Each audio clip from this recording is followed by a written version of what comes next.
del día de hoy es Vástago Epicentro, la casa, la mesa y el jardín.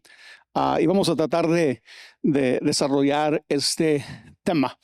Como estamos diciendo desde que empezamos la reunión, ¿verdad? Estamos celebrando 17 años de vida en Vástago en Epicentro. Así que el día de hoy quiero empezar hablando del nombre de Epicentro, que de hecho toqué hace un par de semanas. La pregunta es, ¿por qué nuestra iglesia se llama Vástago Epicentro? ¿Verdad?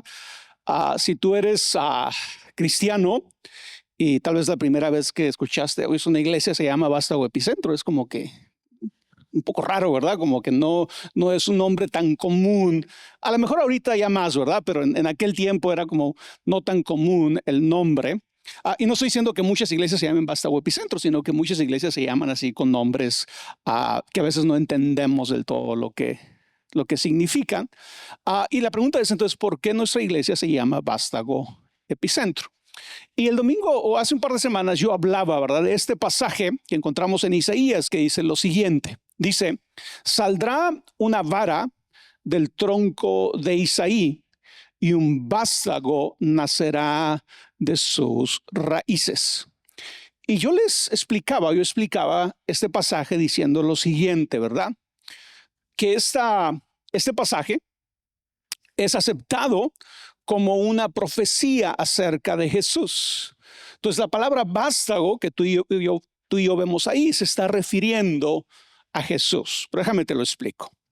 Isaí es el padre de David. David fue rey de Israel y fue el rey con el cual Dios hizo un compromiso, hizo un pacto, que sus descendientes iban a reinar sobre Israel, sobre Jerusalén, después de él. Así que Isaías, cuando él escribe este pasaje, él está viendo a Isaí como el origen de la dinastía de David. ¿Sí? Aunque Isaí no fue rey, fue el padre de David, ¿sí? Isaías lo está viendo a él como el origen de la dinastía de David. ¿Sí? Pero en esta profecía, en estas palabras de Isaí, la dinastía o de la dinastía solo queda un tronco. En otras palabras, la dinastía de David en ese momento había perdido su gloria. Israel se había dividido entre el reino del norte, el reino del sur, el sur donde estaba Jerusalén. En el norte ya los que gobernaban, los que reinaban ya no eran descendientes de David. Y en el reino del sur, donde estaba Jerusalén, ahí todavía estaban los hijos o los descendientes de David. Pero la nación había perdido su gloria, iban en decadencia. Y gran parte, ¿verdad?, del problema de Israel fue su desobediencia y la desobediencia de los reyes, de los hijos de David, ¿sí?, de los descendientes de David. Así que para Isaías, cuando él ve la dinastía de David, él dice, este es un tronco, esto es algo a punto de morir, eso es algo que ha sido cortado, ¿verdad?, que ha sido desechado de alguna manera. Pero de acuerdo a Isaías, de ese tronco iba a surgir un nuevo rey. De eso que tú mirabas y ya no le mirabas esperanza, lo mirabas como muerto, lo mirabas como algo que ya estaba por acabarse, por algo que iba a dejar de existir. Según Isaías, de ese tronco iba a surgir un nuevo rey, ¿sí? Y esta, ¿verdad?, como lo he estado diciendo, es una profecía acerca de Jesús. De hecho, esta es la realidad. Isaías estaba profetizando de eso, pero al mismo tiempo estaba profetizando que Israel iba a caer bajo Babilonia. Babilonia los iba a dominar, los iba a conquistar y se iban a ir exiliados a Babilonia por 70 años. Y en esos 70 años, ¿verdad?, el pueblo de Israel, la nación de Israel, iba a perder todo. Iba a perder su templo, iba a perder sus muros, iban a perder sus ciudades. Isaías profetiza todo eso. Y de hecho, eso sucede. Cuando Nabucodonosor ataca Israel, domina a Israel, toma cautivo al último rey descendiente de David y se lo lleva prisionero a Babilonia. Y después de eso, ningún descendiente de David volvió a ser rey sobre Israel hasta que llegó Jesús. Hasta que llegó Jesús. Y tú y yo sabemos la historia, ¿verdad? Jesús no llega como un rey físicamente, o el rey del gobierno, el rey establecido en Jerusalén. Pero cuando tú lees la historia nos damos cuenta que Jesús es el verdadero rey.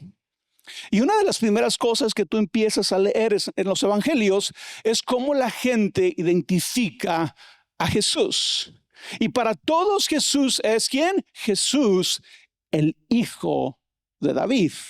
El descendiente de David, el rey prometido, ¿verdad? Por eso tú y yo en la Semana Santa, ¿verdad? Un domingo antes de Semana Santa celebramos el Domingo de Palmas, el domingo en el que Jesús entró a Jerusalén sobre un burro, ¿verdad? Y toda la gente le cantaba y lo proclamaba como Jesús, el hijo de David, el rey que había de venir, ¿sí? De hecho, cuando tú lees la Biblia, me llamó mucho la atención cuando estaba leyendo este pasaje, y cuando tú lees la genealogía de Jesús en el libro de Mateo, lo primero que Mateo hace dice, Jesucristo, hijo de David. ¿Por qué? Porque en el pueblo de Israel están entendiendo esta realidad. Jesús es descendiente de David. Y cuando tú lees las genealogías que están en la Biblia, nos damos cuenta que literalmente Jesús descendía de la genealogía o de la línea de David. ¿Sí? Pero fíjate lo que Jesús mismo dice de él en el libro de Apocalipsis. Él dijo, yo, Jesús, soy la raíz y la descendencia de David, la brillante estrella de la mañana. Entonces, es muy importante, ¿verdad? En esta introducción es que entendamos esto, ¿verdad? Cuando estamos hablando de este vástago, estamos hablando de Jesús. Es la promesa del nacimiento de Jesús, de la venida de Jesús a esta tierra, ¿sí? Pero lo que la profecía de Isaías estaba anunciando era que cuando todo parece perdido, Dios hace brotar nueva vida. Todo lo que Isaías miraba, la dinastía está por sucumbir, está por ser destruida. Israel mismo está por ser destruido. Los judíos están por ser llevados cautivos a Babilonia. Todo parece estar muerto, todo parece acabarse, nada parece tener esperanza. Y en ese momento Isaías hace esa promesa, anunciando la venida de Jesús, que va a venir a dar vida donde no hay vida, va a venir a restaurarnos, va a venir a levantarnos, ¿verdad? Y tú y yo sabemos, ¿verdad? Que no se refería solamente al pueblo de Israel, sino a toda la humanidad, a todo el mundo. Eso es lo que anuncia la profecía de Isaías, que cuando todo parece perdido, que cuando todo parece estar muerto, nueva vida puede brotar. Así que aquí es donde yo paso a explicar el nombre de vástago epicentro. Si tú piensas en la palabra vástago, ¿verdad? Literalmente, un vástago es un brote nuevo que nace de un tronco. ¿Sí? Un brote nuevo de un tronco, ¿verdad? Y si lo llamamos tronco es porque no es un árbol. Es algo que fue un árbol, es algo que fue podado, algo que fue talado, algo que fue cortado y que si tú y yo lo vemos, eso está muerto, eso no tiene vida. ¿Sí? Pero un vástago es un nuevo brote en ese tronco. Eso es literalmente. Para nuestro nombre como iglesia, simbólicamente, un vástago significa nueva vida y nuevos comienzos desde lo que parecía muerto. Y ahorita que pasaron todas estas personas, parejas que dieron su testimonio, muchos de ellos hablaban de eso, de situaciones en su vida, su familia, en su matrimonio, que se miraba sin esperanza, que se miraba como algo muerto, como algo que no podía vivir, ¿sí? Pero un vástago, ¿verdad? Nueva vida llegó a ellos. Entonces, simbólicamente, un vástago es nueva vida y nuevos comienzos desde lo que parecía muerto. Pero luego, ¿verdad? Tenemos la siguiente palabra, epicentro. Somos vástago epicentro.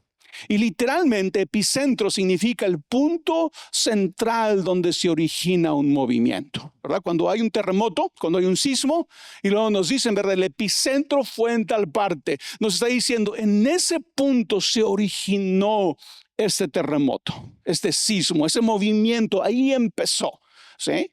Así que epicentro literalmente significa punto central donde se origina un movimiento, pero que es simbólico. ¿Y por qué lo usamos en nuestro nombre? Y es un lugar de influencia, energía y transformación. Así que pasamos, ¿verdad?, al nombre de vástago epicentro, cuando lo tomamos junto.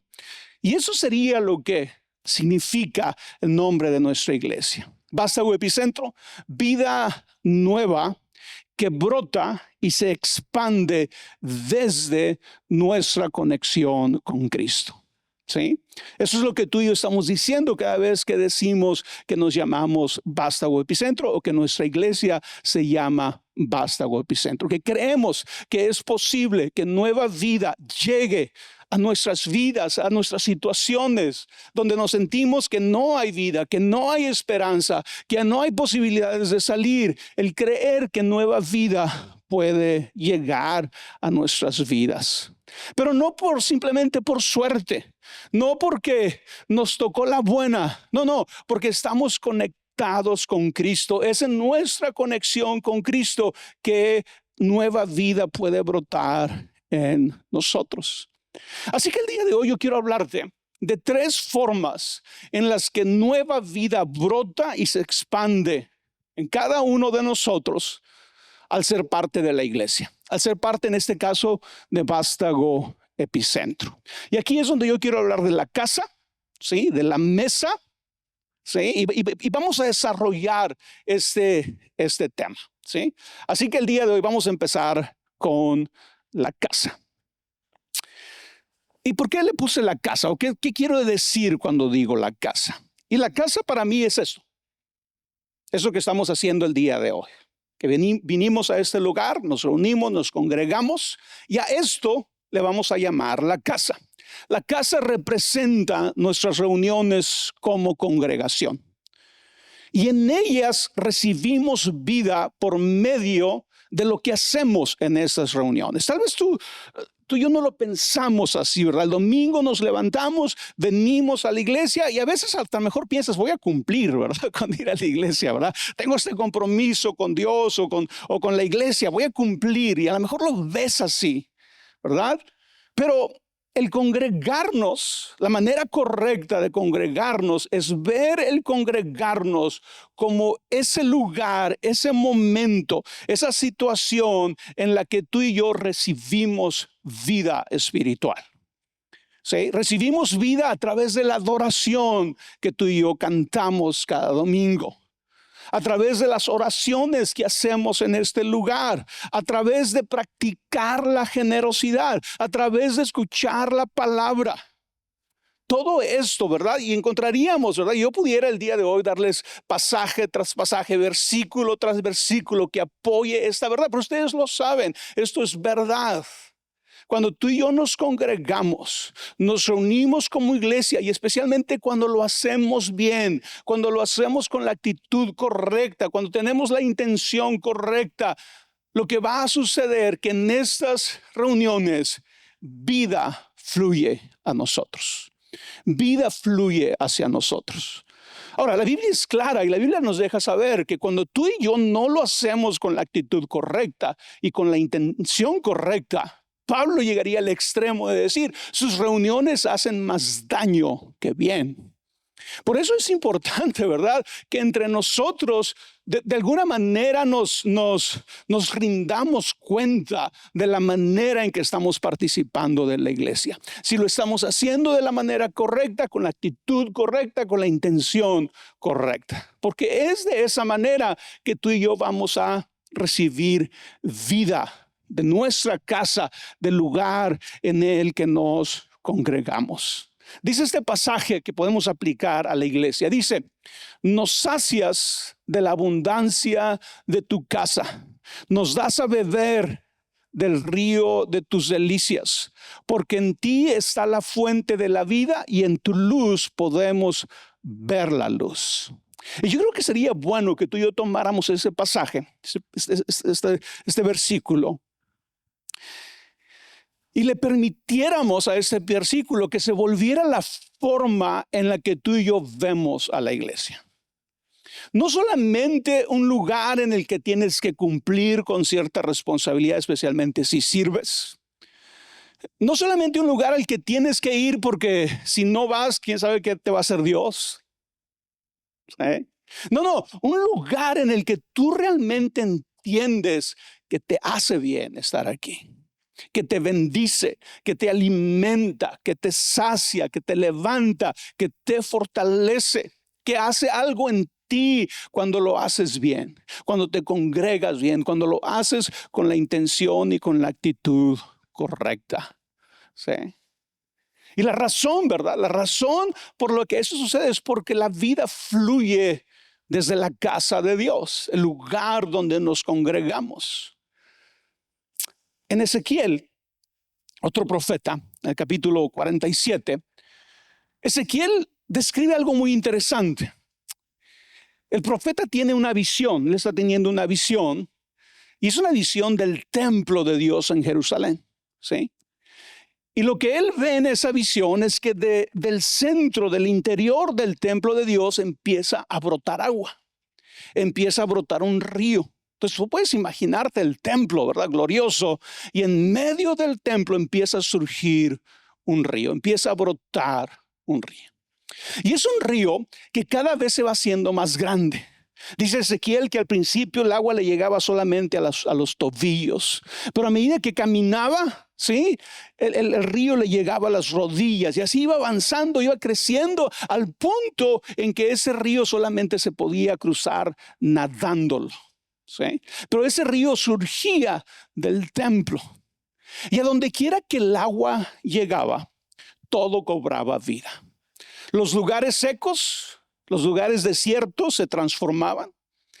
Empezaban a haber árboles frutales. Donde quiera que el río corría, empezaba a haber árboles frutales a la orilla del río. La gente comía esos frutos. Dice que la gente utilizaba las hojas de los árboles como medicina. Y eso es lo increíble. Acuérdate que Ezequiel está viendo esta visión, ¿verdad? Y su geografía es Jerusalén, es Palestina.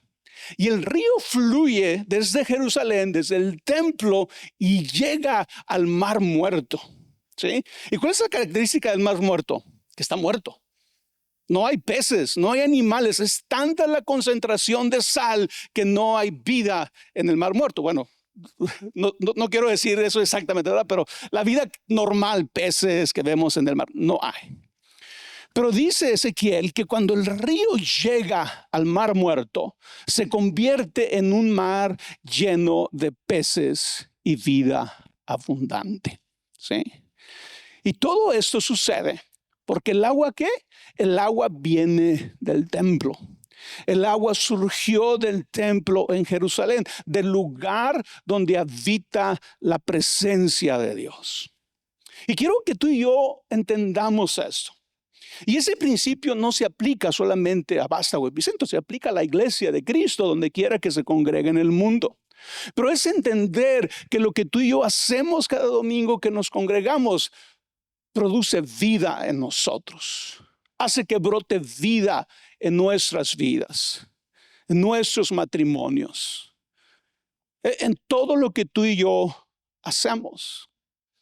Y cómo lo que tú y yo experimentamos aquí, aún lo que tú y yo hacemos, como practicar la generosidad, va a extenderse, va a expandirse a otras áreas de nuestra vida, así como este río que iba tocando y que iba llevando vida a otros lugares.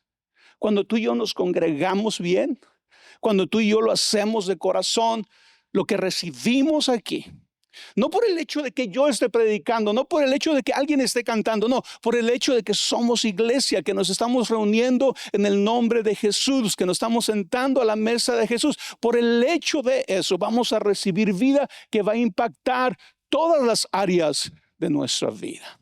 Así que la aplicación personal que tú y yo podemos sacar en este punto es la siguiente.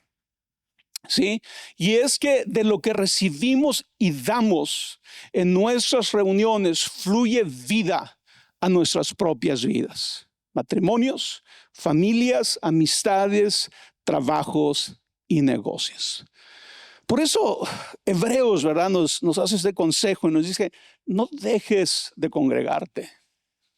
Así como algunos tienen de costumbre, no lo hagas. Pero yo les he dicho muchas veces, ¿verdad? Que ese pasaje muchos pastores lo han utilizado por décadas, ¿verdad? Para manipular a la gente, ¿verdad? Para hacerte sentir mal porque fallaste algún domingo a la iglesia, porque no fuiste constante o algo, ¿verdad? Pero yo creo que el mensaje de Hebreos es mucho más profundo y tiene que ver mucho más con el deseo de Dios para nosotros. No dejes de congregarte, porque en el congregarte puede estar diciendo Dios, voy a soplar vida a ti, voy a soplar vida a tu matrimonio, voy a soplar vida a tu familia, aún a tu negocio, ¿verdad? Te voy a dar creatividad, te voy a dar ideas de lo que tú puedes hacer.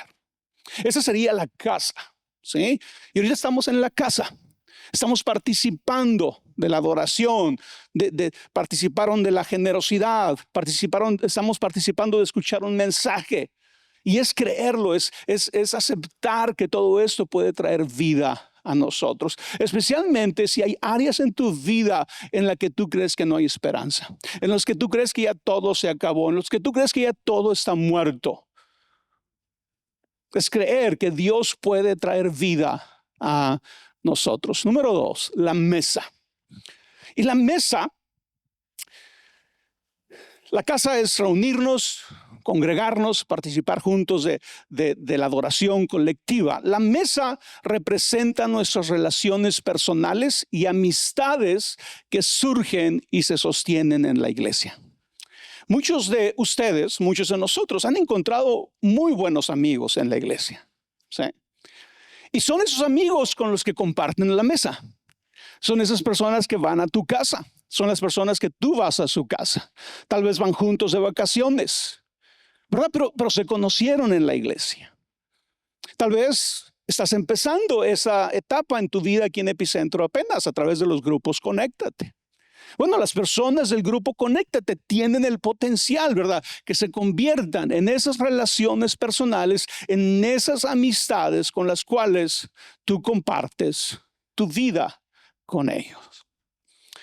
Y para eso quiero ilustrarlo con el siguiente pasaje. Dice, cuán bueno y cuán agradable es que los hermanos convivan en armonía. Es como el buen aceite que desde la cabeza va descendiendo por la barba de Aarón, hasta el borde de sus vestiduras. Es como el rocío de Hermón que va descendiendo sobre los montes de Sión. Ciertamente allí el Señor envía bendición, ¿qué? Vida para siempre.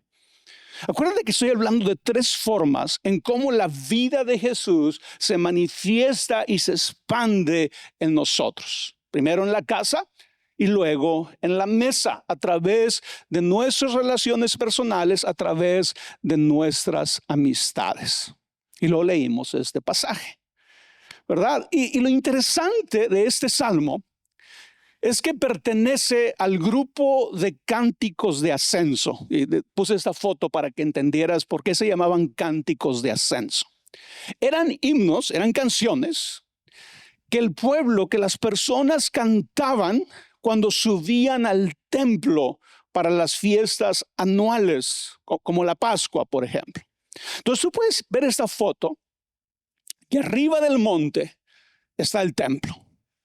Y la gente llegaba al muro de Jerusalén, que es acá al fondo de la esquina. Ahí está el muro antes de esa pila que se ve ahí. Ese era el muro de Jerusalén. Entonces, todos los peregrinos, ¿verdad?, que venían alrededor de Jerusalén, de lejísimos, ¿verdad?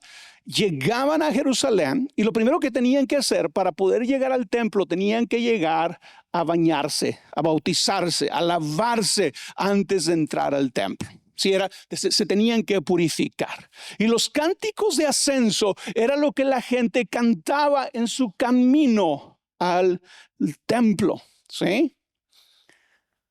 Como les dije, en cada una de las fiestas, como la Pascua, se cantaban estos cantos.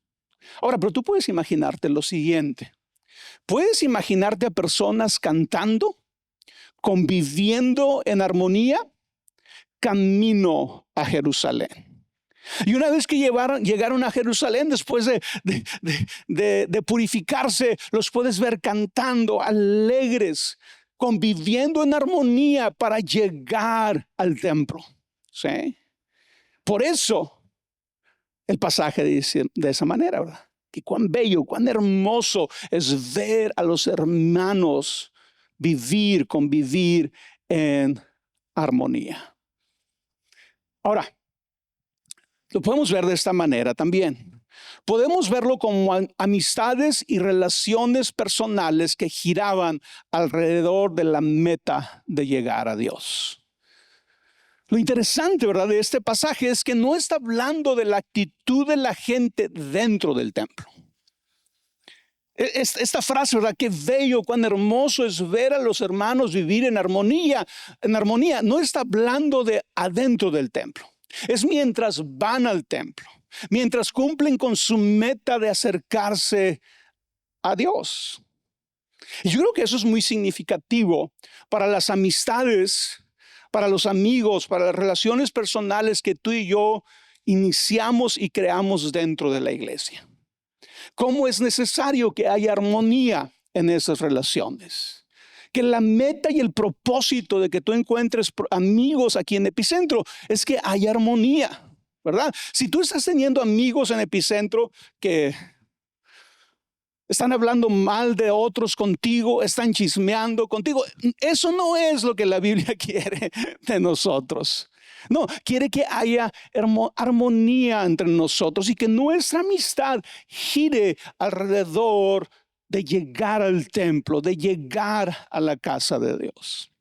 Tristemente, a través de los años yo he visto un fenómeno que sucede muy seguido en las iglesias. Y es triste. Y son las personas que, como todos nosotros, llegan un día a una iglesia, se empiezan a congregar y llegan, ¿verdad?, sin conocer a nadie, un poco chiviados, podemos decir, ¿verdad?, porque no conocen a nadie, pero llegan a la iglesia. Y después encuentran amigos en la iglesia. Y personas que se vuelven muy buenos amigos íntimos, comparten tiempo juntos. Pero luego en el caminar hacen la iglesia a un lado. Y es como si dijeran, nuestra amistad es tan fuerte, nuestra amistad es tan bonita, que realmente no necesitamos la iglesia. Nuestra amistad es tan suficientemente fuerte que puede vivir sin que la iglesia sea parte de nuestra relación. Y tristemente yo lo he visto por muchas veces que eso sucede, ¿verdad? Alguien hace la iglesia a un lado, ya no se congregan, siguen siendo amigos y por un tiempo los ves, ¿no? Son amigos. Pero regularmente lo que termina sucediendo es que la amistad no sobrevive. La amistad termina sucumbiendo también. ¿Por qué? Porque aquello que los unía, aquello que había dado inicio a la amistad fue quitado. Ahora, no estoy diciendo, ¿verdad?, que no pueda existir o sobrevivir ninguna relación, pero en la mayoría de los casos eso es lo que sucede. Algo muy interesante de este pasaje es lo siguiente, ¿verdad? Habló del rocío del monte Hermón. El monte Hermón era la montaña más alta del norte de Israel, ¿sí? Y era conocida por su abundante rocío, ¿verdad? ¿Te ha tocado estar en alguna de esas montañas? Hay algunos países, por ejemplo, aquí en el norte de California, hay mucha neblina, mucho rocío en las montañas, ¿verdad? Y tal vez en el país de donde tú eres, te tocó alguna vez ir, ¿verdad? Y muchos de esos bosques a veces no dependen tanto de la lluvia, dependen del rocío que cada mañana cae sobre los árboles, sobre las plantas, y es lo que lo hace crecer. Y el Monte Hermón era conocido por eso, era conocido por su rocío, ¿verdad? Por su abundante rocío y humedad que mantenía la región verde y fértil, incluso, como dije ahorita, cuando no llovía en tiempos de sequía. Y la aplicación personal para mí de este punto es la siguiente. Es que así como el rocío del Monte Hermón daba vida, así nuestras relaciones personales y amistades que surgen y se sostienen en la iglesia refrescan y traen vida a nosotros. Así que cuando pienses, ¿verdad?, cómo la iglesia está trayendo vida a ti. Sí, lo hace a través de nuestras reuniones, de nuestra adoración, de escuchar juntos la palabra, de orar juntos. Pero también lo hace a través de darte esta plataforma, de darte esta oportunidad de que en la iglesia encuentres amigos.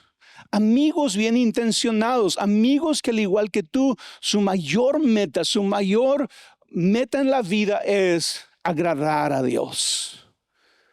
Y si lo vemos de esa manera, quiere decir que esa es una buena fórmula para encontrar buenos amigos. Si somos intencionales y cuidamos la intención de nuestro corazón. Y por último, el jardín. La casa representa lo que hacemos los domingos que nos reunimos. La mesa representa las amistades y las relaciones que creamos en esta comunidad. Y el jardín representa nuestra vida fuera de la iglesia. Representa nuestra vida dentro de nuestra comunidad, de la ciudad en la que vives, del vecindario en el que vives, del lugar en el que vas todas las semanas y duras 40, 50, 60 horas trabajando. Ese es tu jardín. Es el lugar donde la vida que recibimos en la casa, lo que hacemos los domingos, la vida que recibimos a través de nuestros amigos, de nuestros compañeros, ¿sí?, la compartimos con la comunidad. Y eso es algo muy importante, ¿verdad? Porque tal vez a veces tú pienses que lo que hacemos en la iglesia o lo que haces con tus amigos cristianos no tiene ningún impacto en el mundo en general o en tu mundo fuera de la iglesia. Y claro que puede suceder eso, pero creo que si ponemos atención y si lo hacemos bien, puede tener un gran impacto en nuestra vida fuera de la iglesia. ¿Sí? Y te lo ilustro con el siguiente pasaje. Este pasaje está describiendo a los primeros cristianos. Y fíjate lo que se dice de ello. Dice, no dejaban de reunirse unánimes en el templo ni un solo día. Entonces podemos decir, ¿verdad?, que ellos cumplían con la casa. ¿Sí? Se reunían en el templo y lo hacían todos los días. Pero luego no se quedaban solo en el templo. Dice, de casa en casa partían el pan y compartían la comida con alegría y generosidad, alabando a Dios y disfrutando la estimación general del pueblo. Me adelanté un poquito ahí. La segunda cosa que ellos hacían es que no solamente iban al templo, ¿verdad?, no solamente iban a la casa, también se sentaban en la mesa, creaban amistades, creaban relaciones personales. Y el fruto de esas dos cosas, de la vida que eso provocaba, es que disfrutaban de la estimación general del pueblo. Y luego, fíjate lo interesante. Dice, y cada día el Señor añadía al grupo o a la iglesia a los que iban siendo salvos. En otras palabras, la vida que estos creyentes recibieron en el templo, la vida que esos creyentes recibían a través de sus amistades con otros creyentes, fue la vida que ellos pudieron extender a su comunidad, al punto que tenían gran favor con su comunidad. ¿Y sabes qué sucedió? La gente les empezó a gustar lo que veían en los cristianos. Querían ser parte de su comunidad, querían ser parte de la iglesia. Y cada día iban añadiéndose más personas a la iglesia. ¿Por qué? Porque los creyentes vivían su fe, vivían esta realidad de que lo que ellos estaban recibiendo de parte de Dios era nueva vida. Podemos decir que vida llegó a la ciudad a través de los creyentes. Vida que surgía de la casa y de la mesa de cada uno de nosotros. En términos prácticos, si tú te congregas bien, si tú haces bien lo que hacemos los domingos, si tú empiezas a invertir tiempo en amistades sanas, amistades de personas que como tú están buscando honrar a Dios, crear buenos matrimonios, crear buenas familias, ser hombres honestos, mujeres honestas, honrados. Si tú y yo invertimos nuestro tiempo en eso, lo que va a suceder es que simplemente por nuestra manera de vivir vamos a impactar positivamente nuestro jardín, nuestra comunidad. Vas a ser conocido por tener un buen matrimonio. Porque tus hijos te honran. Vas a ser conocido por ser un hombre y una mujer honesta en tu trabajo, en tu negocio, y todo eso se vuelve testimonio para el nombre de Dios cuando tú y yo vivimos de esa manera. Pero déjame hablar, ya para terminar, de algo importante que es necesario que tú y yo tengamos. En nuestra vida en el jardín, en nuestra vida fuera de la iglesia, debemos de mantenernos humildes y reconocer que nosotros también somos bendecidos y recibimos vida a través de las demás personas. El error que a veces cometemos los cristianos cuando un tema como este es el creer, ¿verdad?, que tú y yo somos los únicos trayendo vida a nuestra comunidad porque somos cristianos. Y lo pensamos, quiere decir que si una persona no va a la iglesia o si una persona no se profesa cristiana, ellos no pueden traer vida a nuestra comunidad o a ti mismo. Y ese es un error.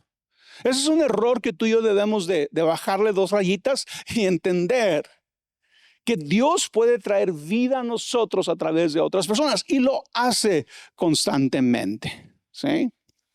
La Biblia nos muestra que vida puede fluir a través de personas inesperadas.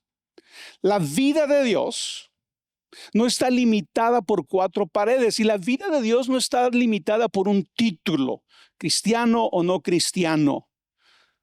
Es más, la vida de Dios a veces está limitada por el estilo de vida que tú y yo tenemos. Dios puede seguir trayendo vida a nosotros a través de personas que no profesan nuestra fe, que no creen exactamente igual que nosotros, pero que Dios utiliza para traer vida. Yo no sé cuántos de ustedes han sido bendecidos por alguien y tú te preguntas, yo ni sé si sea cristiano, ¿verdad? Pero esa persona me bendijo, esa persona me trató bien, esa persona me hizo sentir bien.